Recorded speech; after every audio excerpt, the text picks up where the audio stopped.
In 1977, the United States government sat before Congress and confessed, for 2 decades they had been secretly experimenting on their own citizens.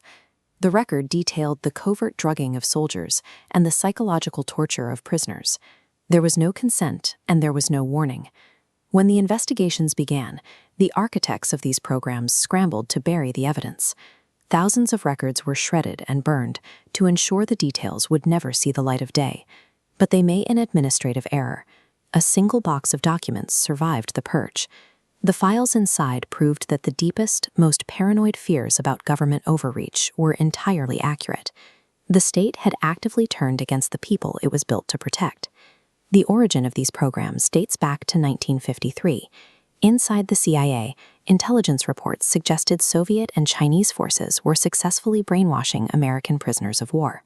Operating under the pressure of the Cold War, CIA Director Allen Dulles authorized an extreme, offensive countermeasure. He called it Project MKUltra. The objective?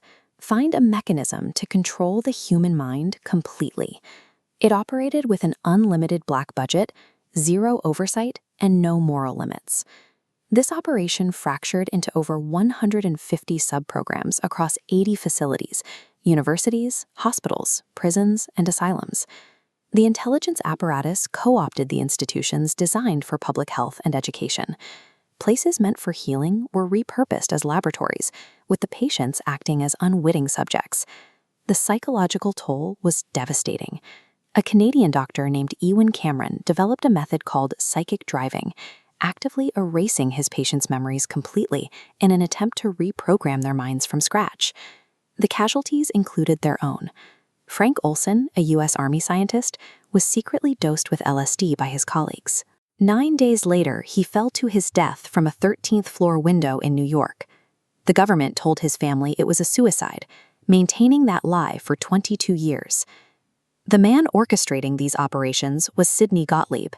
He personally designed MKUltra, approved Cameron's memory erasure programs, and directed the experiments for over 2 decades. When the investigations eventually closed in, the CIA classified his entire chain of command. This deliberate legal maneuver made it mathematically and legally impossible to build a prosecution against him.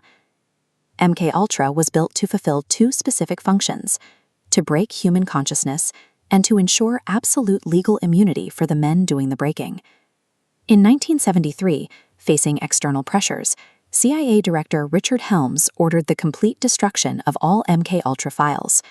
The cover-up nearly succeeded, but an employee had mistakenly stored a separate batch of 20,000 documents in a Maryland warehouse, which routine auditors discovered 4 years later. The records revealed CIA operatives targeting unsuspecting civilians in the public sphere of 1960s American cities. Living a normal life in the 1960s offered no protection. Walking down a street or ordering a drink meant you could unwittingly become a disposable data point for a shadow government. They laced drinks at local bars, they dosed commuters in subway stations, and ran experiments on public beaches. The 20,000 recovered documents represent only a fraction of the total archive. The vast majority of the files were successfully burned in 1973, meaning most victims will never be identified. The perpetrators faced almost no consequences. Sidney Gottlieb retired with a full government pension and died a free man in 1999. Richard Helms, the man who ordered the mass destruction of the evidence, stood trial for his actions. He was fined a mere $2,000. This timeline graphic illustrates the structural progression of the operations. MKUltra was not the beginning. It simply absorbed previous iterations like Bluebird in 1950 and Artichoke in 1951. Project MKUltra did not end with a dismantling of its core structure. The bureaucratic machine of absolute secrecy and legal immunity was simply renamed, preserving the very architecture that allowed the program to exist.